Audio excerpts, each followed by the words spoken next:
Masaccio. He will die quite young. He will die, I think, at the age of 27.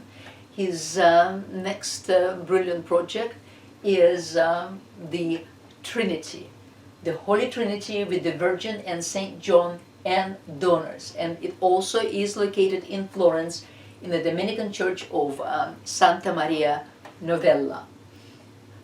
The image had been known from times medieval. Here is the image, and it is known by its German name as Gnadenstuhl, which is throne of mercy, with God the Father, the Holy Ghost, and the Son. Thus, the Trinity. And here we see the Trinity by Masaccio. What you see here as kind of a white color on God's neck is in fact the Holy Ghost, which is presented as a dove.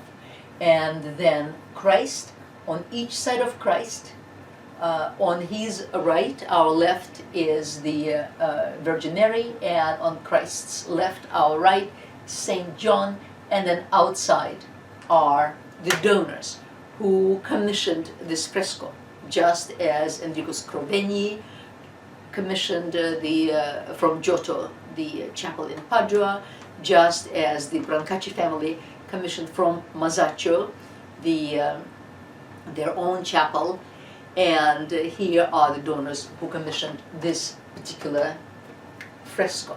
What you see here is the Trinity, as I said. Underneath, however, we see a skeleton. And what it says above the skeleton in Latin is this: I once was what you are, and what I am, you also will be. Charming message.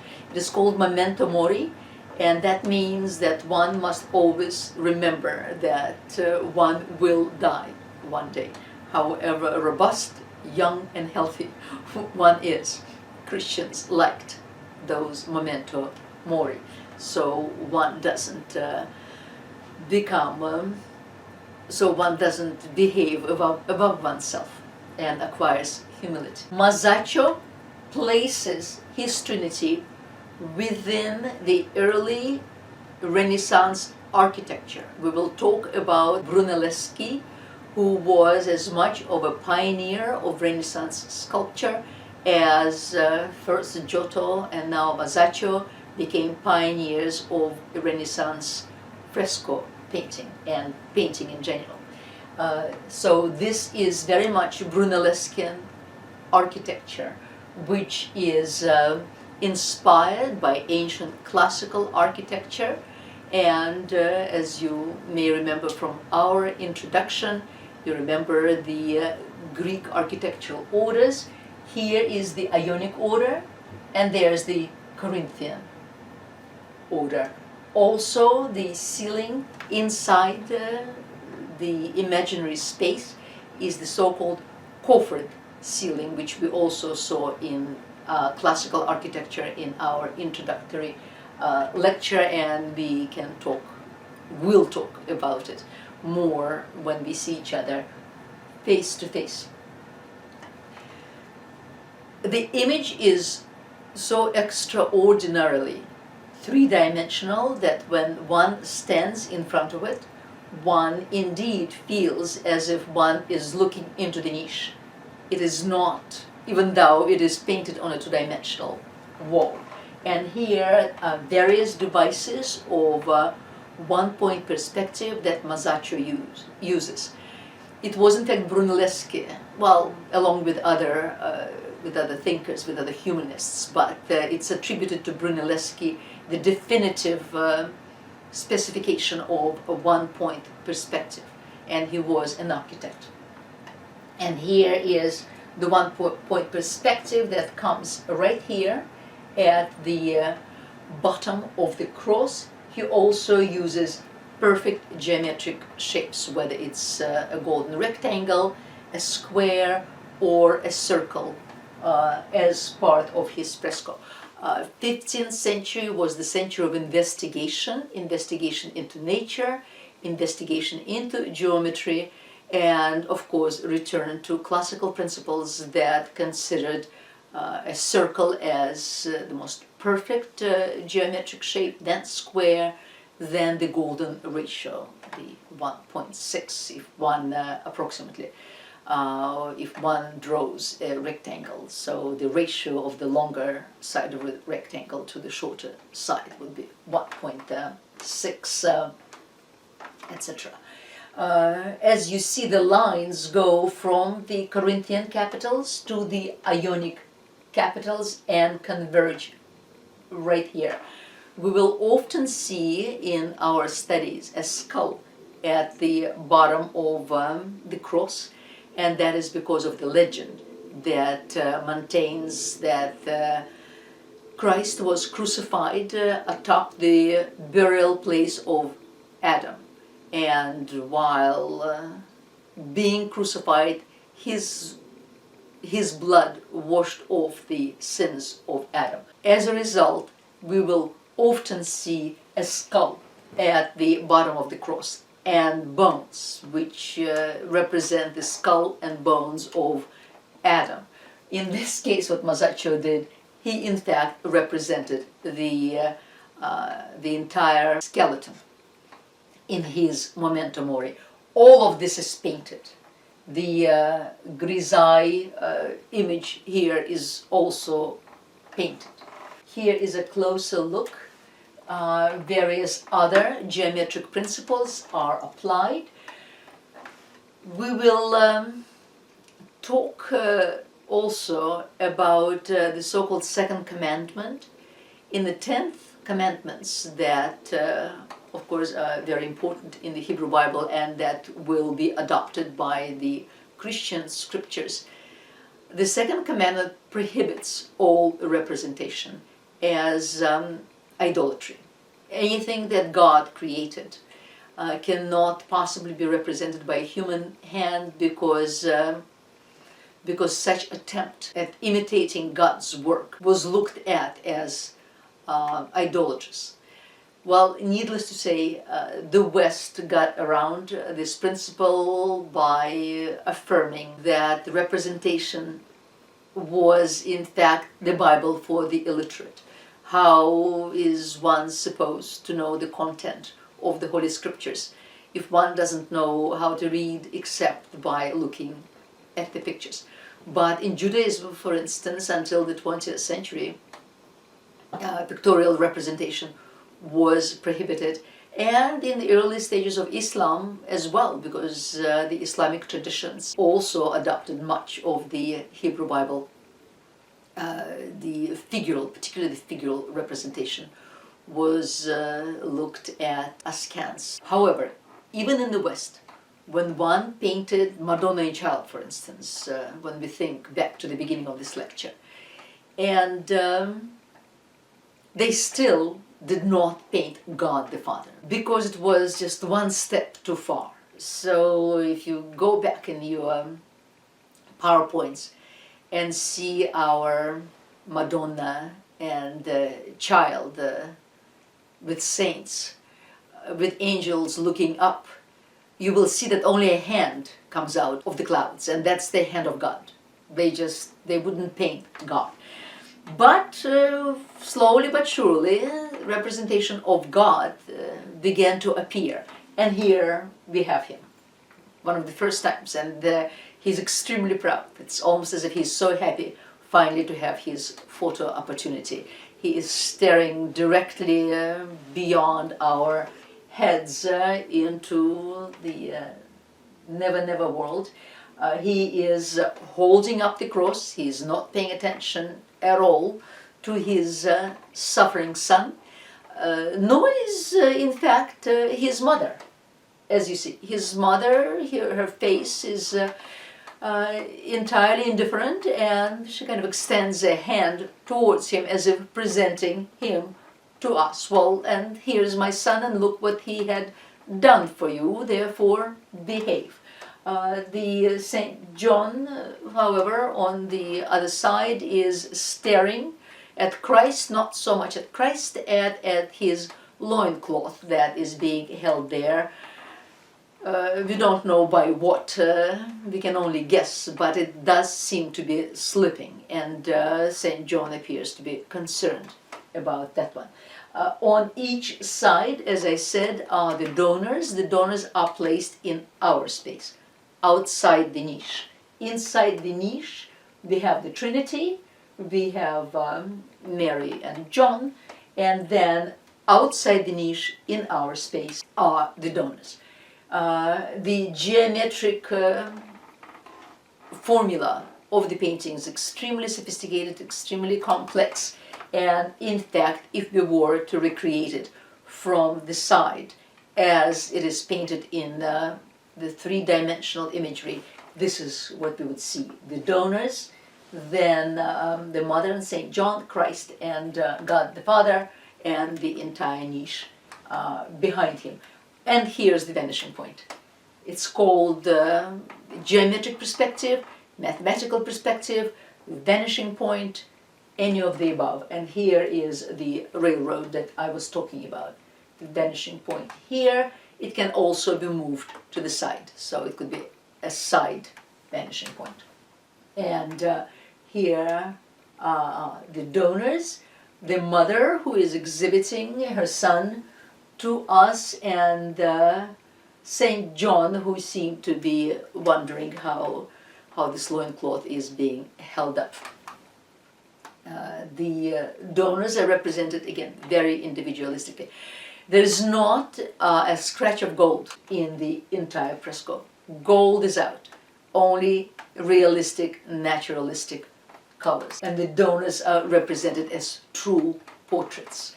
Of course, the garments are also done with the great observation of light and shadow. And here's our memento mori, a close-up. I once was what you are, and what I am you also will be, in Latin, written for our edification. With Masaccio, true Renaissance began, and true investigations began. He indeed showed the way. Giotto did 100 years before him. Then the great plague, the Black Plague, stopped everything short. And then Masaccio just took it in every direction.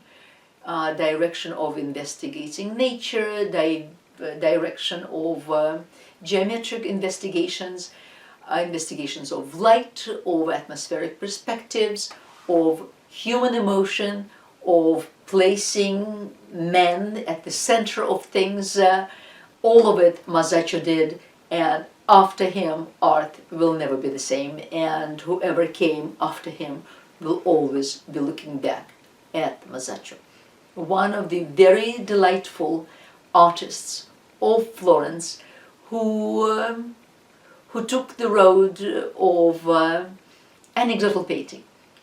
In a sense, who delighted in the human carnival around him, in human life, human business, human activity around him.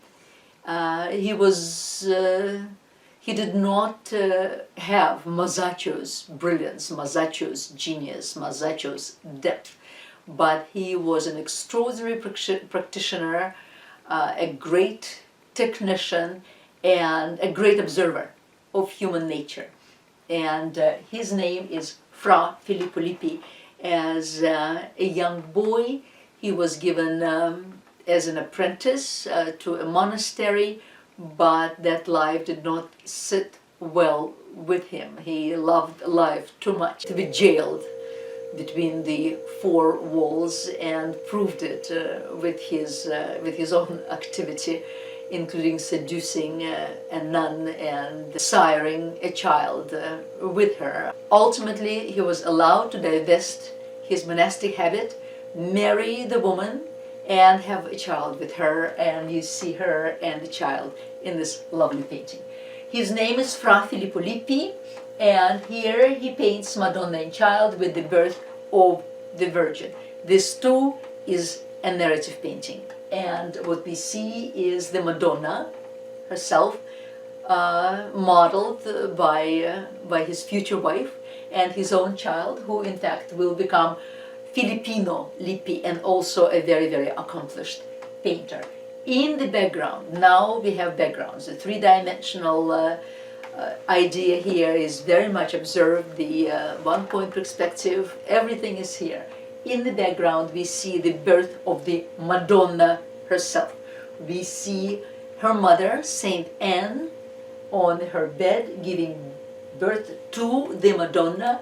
Here's the Madonna as a child, and even beyond them, still another scene which is called the Kiss at the Golden Gate. And a different apocryphal story talks about Mary's parents, Anne and Joachim, who were separated by the temple priests because they did not have children, and they were Joachim was sent out of Jerusalem to think of his behavior.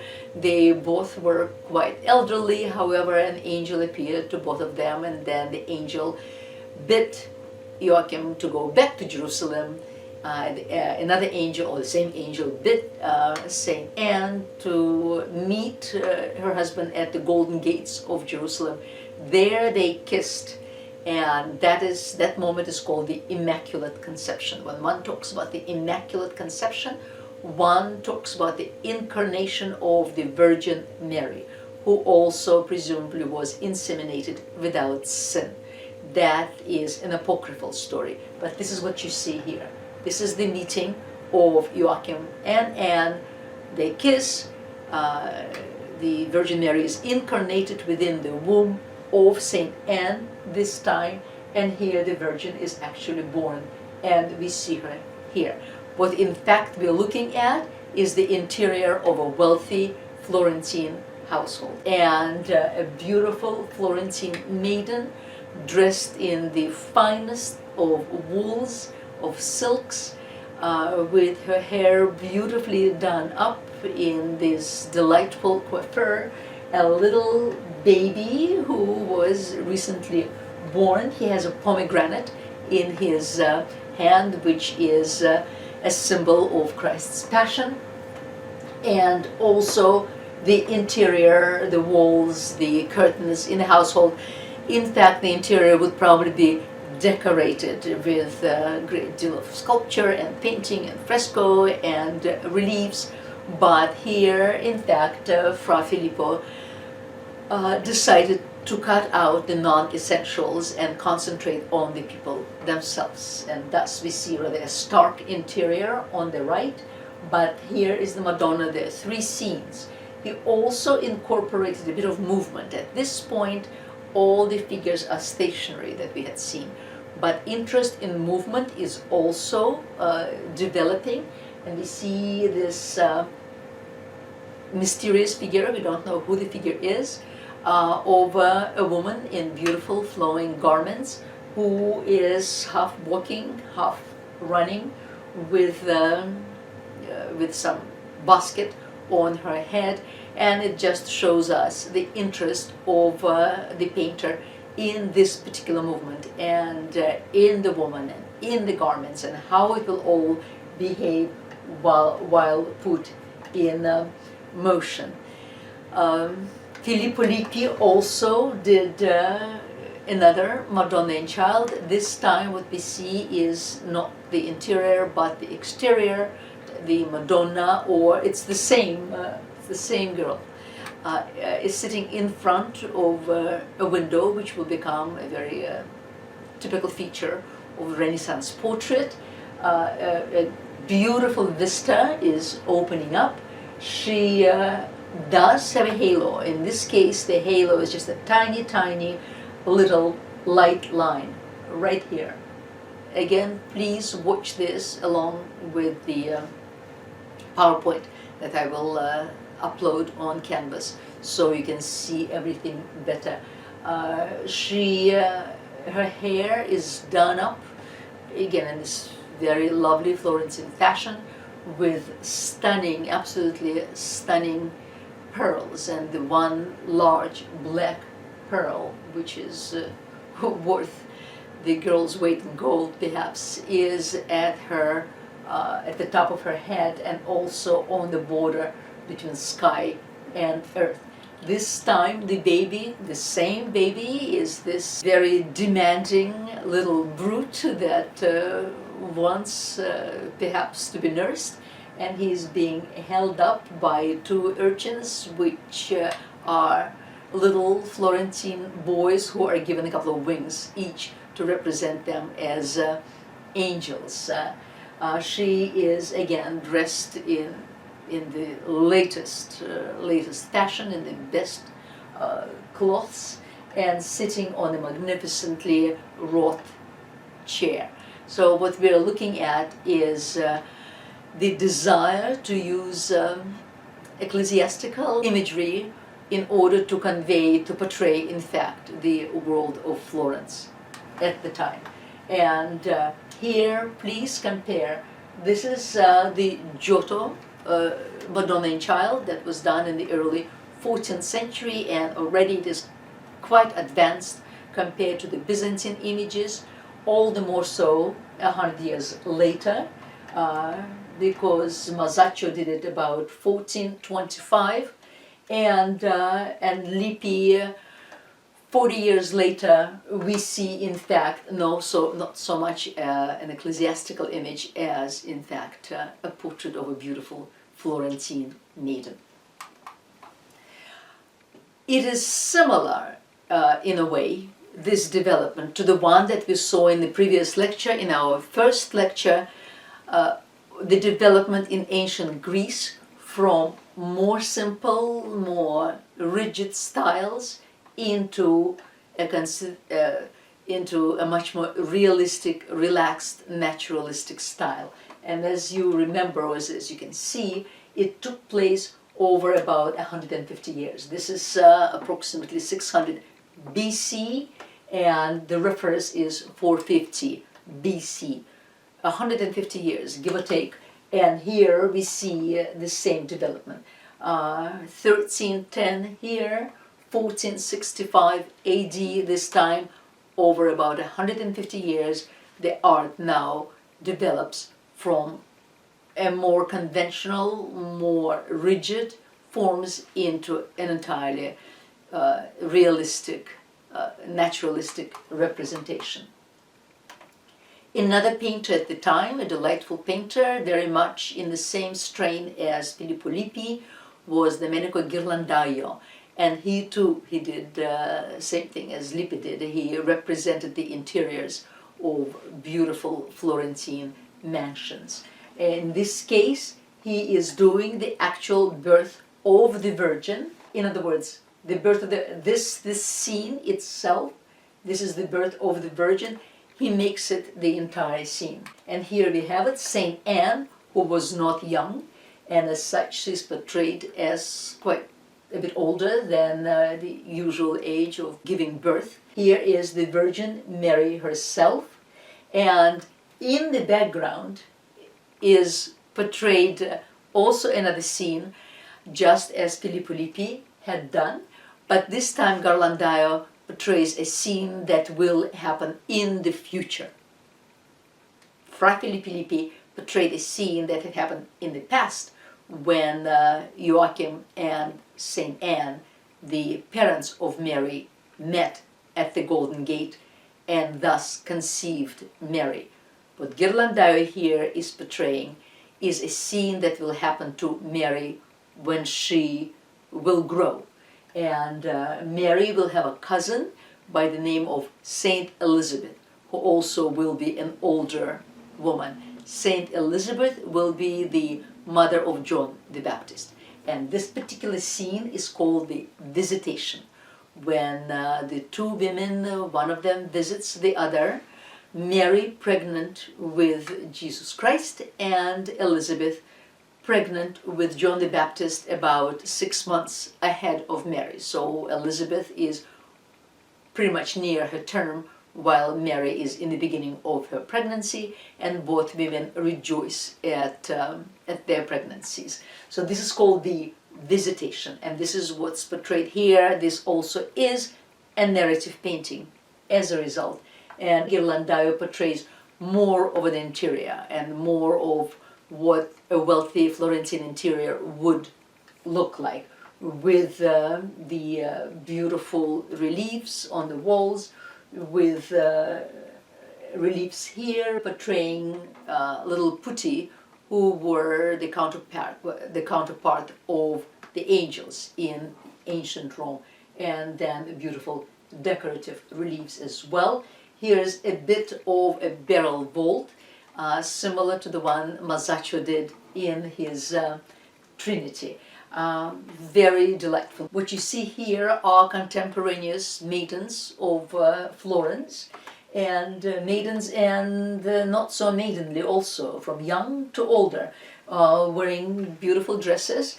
There was a custom at the time, for whatever reason, to portray women, even if they weren't pregnant, with a bit of a belly. Well, women, once they were married, they were pregnant all the time, because there were no contraceptions. But this became, in fact, a fashion, and as such we see this girl in the front with protruding belly, which does not necessarily mean that she's pregnant. And the interior, as I said, of a Florentine household. Still another artist of the 15th century, and the contemporary of Fra Filippo Lippi, is one Andrea del Castagno, who was very interested in the depth of the Christian religion, and but at the same time in representing his imagery naturalistically. And here we see the Last Supper, and it's sort of the Last Supper that showed the way for so many Last Suppers after Castagno, including Leonardo da Vinci's Last Supper, even though Leonardo, of course, will change it significantly. What we see here are the Christ with the 12 apostles sitting essentially in a tomb, because there's marble everywhere. And Castagno was very interested in representing the realistic portrayal of the actual stone and its many, many varieties, and he is doing it. He is a virtuoso at doing this. But he also, the whole idea of portraying the Last Supper as in a tomb reminds one again of mortality. Also, Last Suppers, for the most part, were portrayed in monasteries. In this case, it is San Apollonia, which was a nunnery, and it was a closed order. In other words, the nuns just stayed inside, did not go out. And the Last Suppers were portrayed in dining halls, in refectories. So as one ate in silence, as one ate one's supper, one also reflected on the Last Supper of the Lord.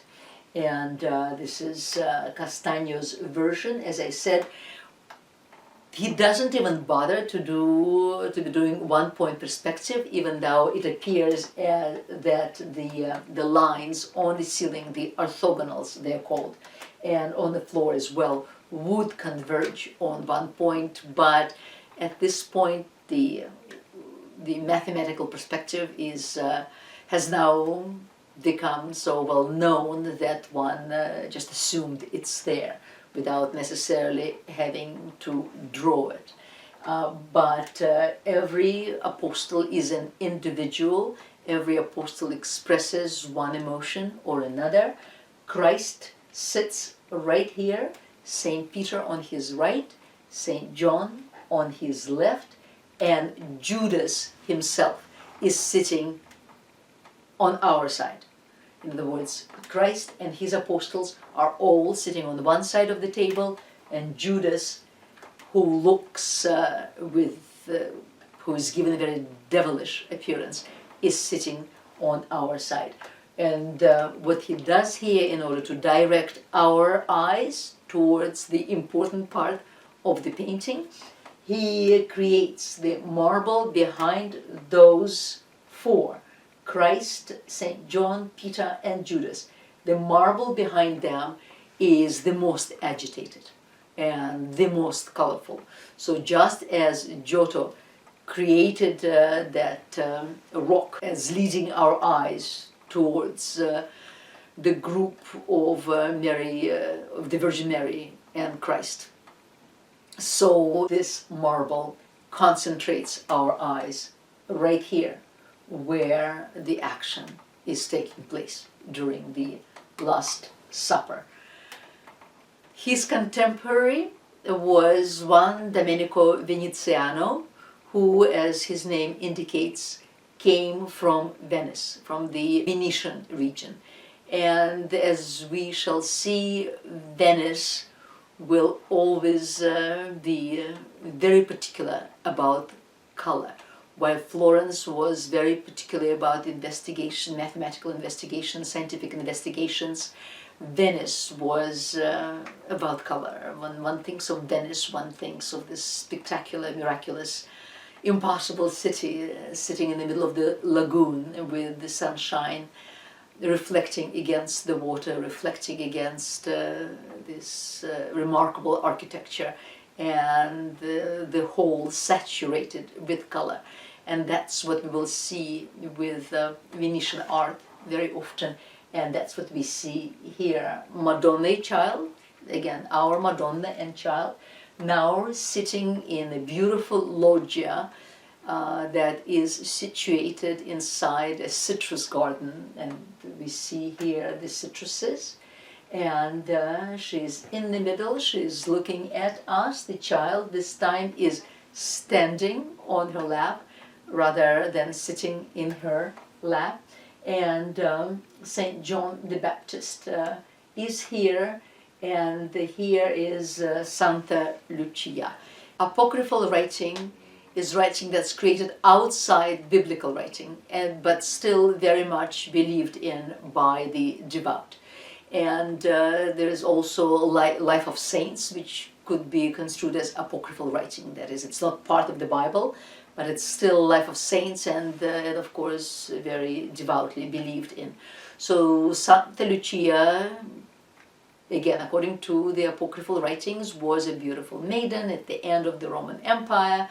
She caught the eye of the emperor, but then was very upset that at her own beauty that attracted men, and thus put her eyes out. She took out her own eyes, and thus she's represented here with a platter upon which sit a pair of eyes. Then God rewarded her by restoring her eyesight later on. That's what we see here. But Santa Lucia also, her name indicates love of light. And the colors here are very, very different from the colors that we had seen before. These beautiful spring greens and azurite blues, gorgeous oranges, the mauve pinks. So that will be the Venetian contribution to art, in addition, of course, to beautiful painting in general. And here we have it. This is, for instance, the Virgin and Child that we had seen from the 6th century, and this is the one with the hand of God. You see this hand right there that the angels are looking at? This is at the time when God the Father could not be depicted. It was just a bit too much. And here is another Madonna and Child that is painted in the middle of the 15th century, about 900 years later, that represents, of course, just a beautiful scene inside a citrus orchard. Andrea Mantegna, who also came from the Venetian territory, and a number of Florentines, you see, will go to the Venetian territory, such as Giotto, who went to Padua, and Padua is very close to Venice. So a number of Florentines will be commissioned by the Venetians to come and work there. One of Florentine sculptors, Donatello, will spend a long time in Venice as well. So the Venetians will learn Florentine principles of art from these men, but also add to it their love of luxury and spectacle.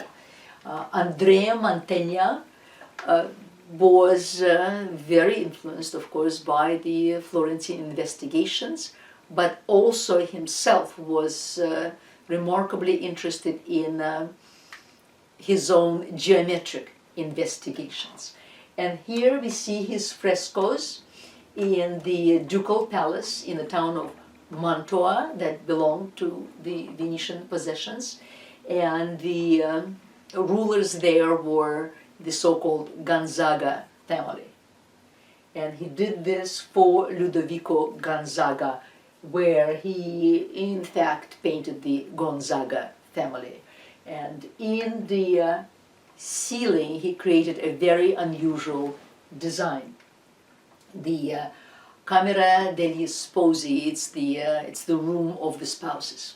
And as you see here, everything is just spectacularly done with painted plaster reliefs right there. Great citrus garlands are painted around the opening, and what Mantegna does now, which is very unusual, it's almost as if he punches the ceiling, he dissolves that one part of the ceiling and paints there the blue sky as if there were no ceiling there at all. And what he does then, he paints everything in the principle that is called di sotto in su, which is also a mathematical perspective. However, it is a perspective from bottom up. Di sotto in su means from bottom up as opposed from side forward, which is more difficult in fact to paint. And yet this is what he accomplishes. There are various putti again, which are the equivalent of the Christian angels, but with interest in classical antiquity. There was also a great deal of interest in classical mythology, Greek mythology, Roman mythology, and as a result we will see many mythological creatures and figures. And here are all these putti right here and there. They're painted as if we're looking at them from bottom up in a vertical perspective. In a way, it's a delightful tongue-in-cheek image with these young maidens looking over the parapet over at us, and they're looking at their faces. There is a peacock there, and in the ducal palace, in beautiful gardens of the palace, there would be peacocks walking around, as in fact in the gardens for sculpture, which are about 5 minutes drive from us, in the spring and summer, the peacocks are let out and they walk around the entire area of the gardens for sculpture, and one can see them. So peacocks are very exotic and beautiful birds, and the wealthy always valued them and always tried to have them in their gardens. So here are the peacocks, and there's also a delightful little detail of this wooden vat, of this huge wooden planter that is only held by a rod that's in its place. But the moment one of these maidens pushes aside the rod, this wooden planter would come crushing down on our heads. Mantegna's interest in perspective was very significant, whether it was horizontal perspective or vertical perspective. And this is a brilliant case of a horizontal perspective. He depicts dead Christ, and what is very unusual about it, it is a lamentation. It is a lamentation as a lamentation applied to Giotto's lamentation, but done very differently and revolutionarily in a way, because our faces, what we see, we are at the level, our faces at the level of his dirty feet. Again, we talk about composition. Composition is the horizontal perspective with the viewpoint, our viewpoint, at the feet of Christ. So what we see are his stigmata, the wounds that were made by the huge nail. That's what we see first. Then the eyes travel up in a remarkably created foreshortening. Foreshortening is the principle, again, that helps create a three-dimensional image, and that is here. If my Russian spoon, you see the size of it here, it's perfect size. However, if I push it towards you, what you see is the spoon foreshortened. It's a very much shortened spoon, and if I put it this way, you don't even see the handle, you just see this part.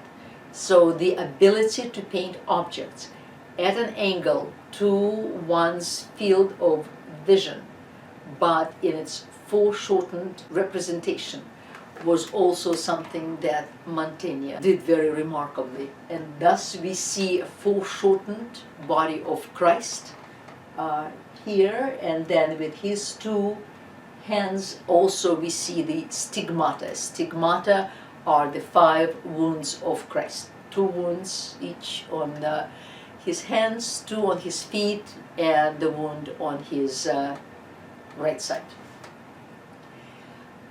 It is in Milan, this painting. It's also could be called Lamentation because there are these 2 figures on the side that clearly are lamenting the death of Christ.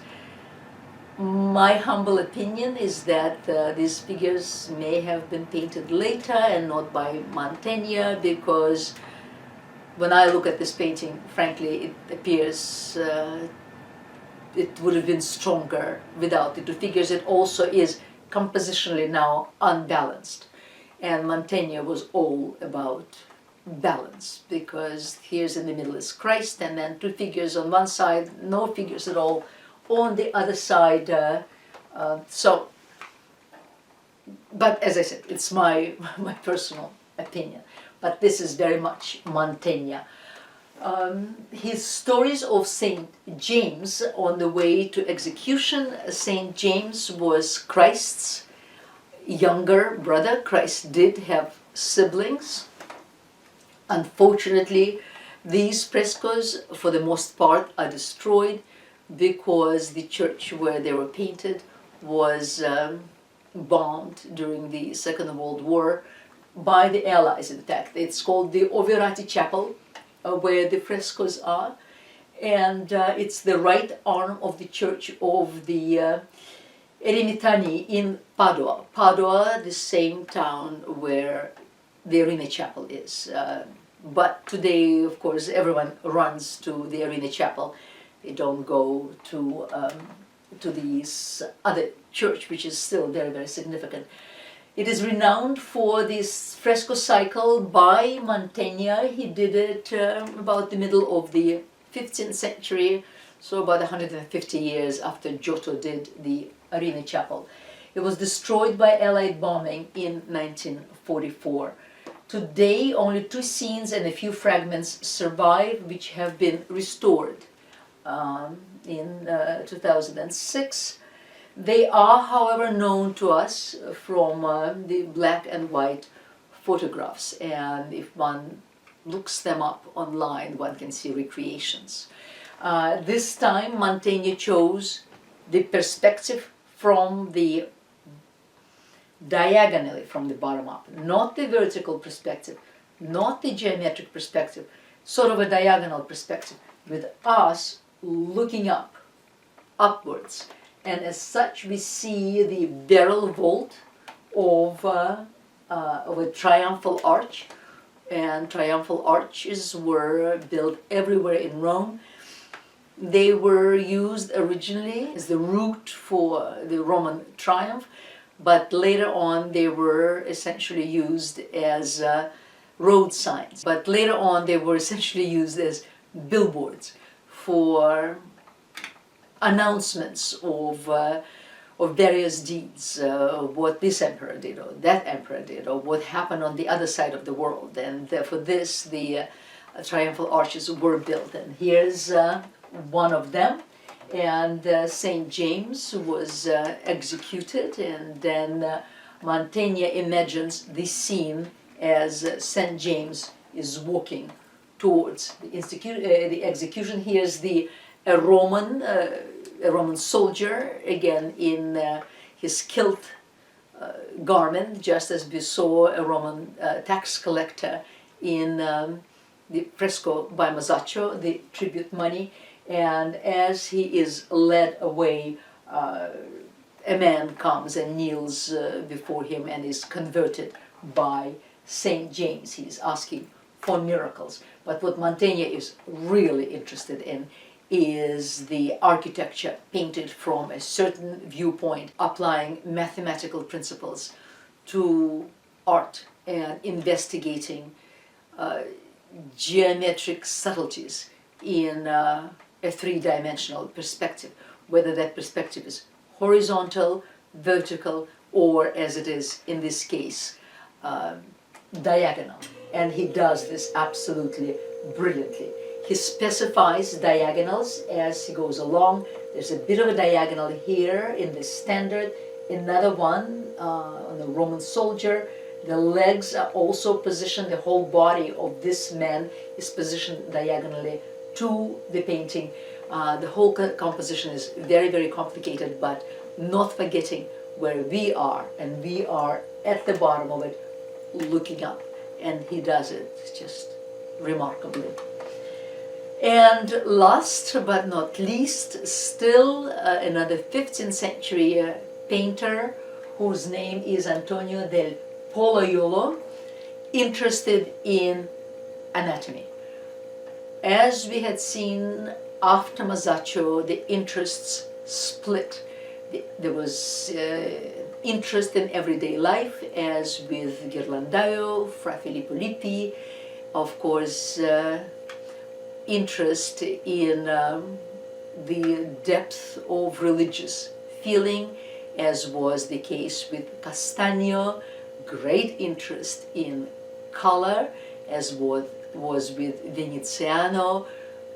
All of these painters are keenly interested in the effects of light, whether it's cast shadows, diffusion, light and shade in depiction of garments, because obviously without light we see nothing. Then with Mantegna, various perspectives, very serious attitude to the scientific approach to painting. And frankly, in the 15th century, today one has a scientific mind, one goes into computers. Back then, very often one had a scientific mind like Mantegna's.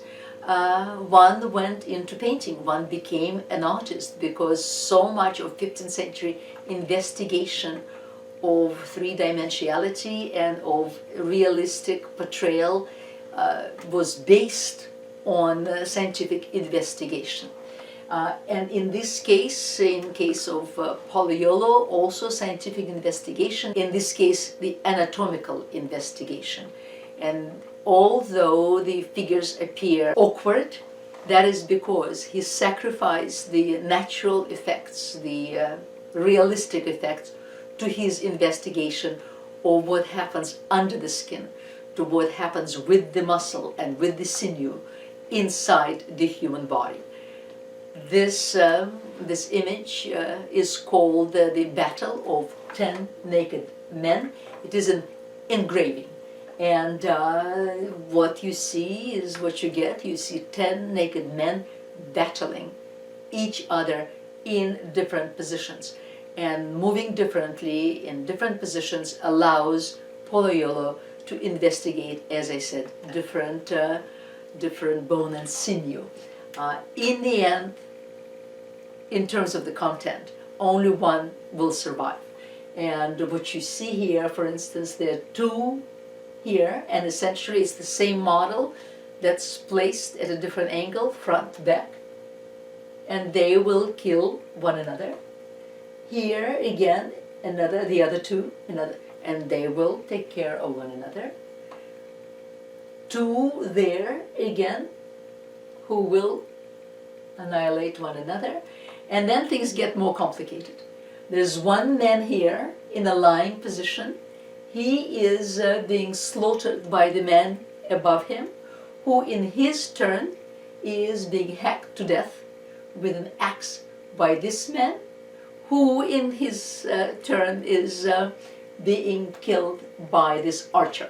So in the end, it's the archer, only the archer, who will survive, because as you see, no one is attacking the archer. He is the only one. The entire scene happens in front of a hedge that consists of various plants.